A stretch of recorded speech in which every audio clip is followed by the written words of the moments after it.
Two much generic job duties పెడుతున్నారా? అయితే మీకు రిక్రూటర్స్ కాల్స్ తక్కువైపోతాయి.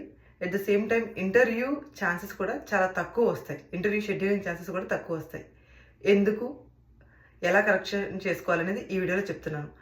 నేను నా ప్రీవియస్ వీడియోస్లో రెజ్యూమే 6 స్టెప్ ఫార్మాట్ని, తర్వాత ఇంతకుముందు వీడియోలో ఫస్ట్ 3 స్టెప్స్ని కవర్ చేశాను.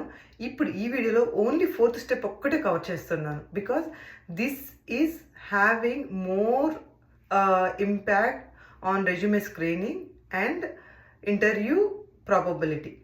సో ఏంటంటే, ఇప్పుడు మనం చాలా మందిని గమనిస్తే ఏంటంటే, అందరూ చాట్ జీపీటీని యూజ్ చేసేసి రెజ్యూమ్ ఎడిట్ చేస్తున్నారు. ఇది చాలా మంచి విషయం. ఎందుకంటే ప్రతి జాబ్ డిస్క్రిప్షన్కి మనం మాన్యువల్గా టేక్ చేయాలంటే చాలా కష్టమవుతుంది. కాబట్టి చాట్ జీపీటీ హెల్ప్ తీసుకోవాలి జాబ్ డిస్క్రిప్షన్కి అలైన్గా పెట్టాలి అని అంటే.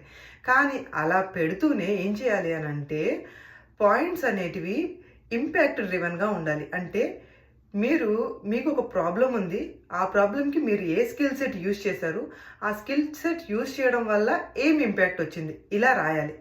ఇక్కడి వరకు కూడా చాలామంది చాట్ జీపీటీ యూజ్ చేస్తున్నారు. దీని తర్వాత అసలైన మెయిన్ స్టెప్ ఉంది.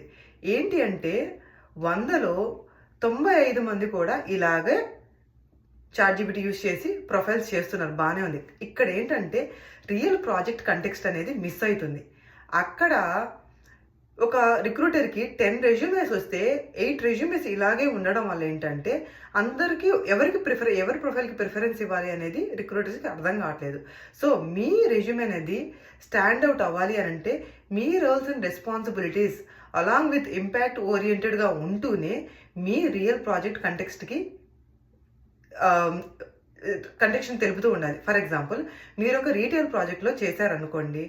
So I have implemented web application for a retail application implementing product catalog, checkout, payment processing. ఇలా పెట్టి, for this one I have used TypeScript, Angular, React.js and TypeScript, so whatever technologies you have used. So ఇలా use చేశాను. And దానివల్ల for example performance optimisation జరిగింది అనుకోండి.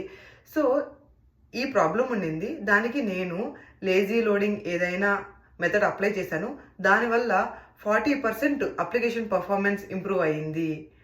ఇలా ఏదైనా కానీ ఒక ఆ ప్రాబ్లం మీరు ఎలా సాల్వ్ చేశారు, దానివల్ల ఏం ఇంపాక్ట్ జరిగింది, ఇది కూడా ప్రాజెక్ట్కి కంటెక్స్ట్కి ఉండేటట్టు కానీ పెడితే, లిటరల్గా మీ రెజ్యూమ్ అనేది జెన్యూన్గా ఉన్నట్టు అవతల వ్యక్తికి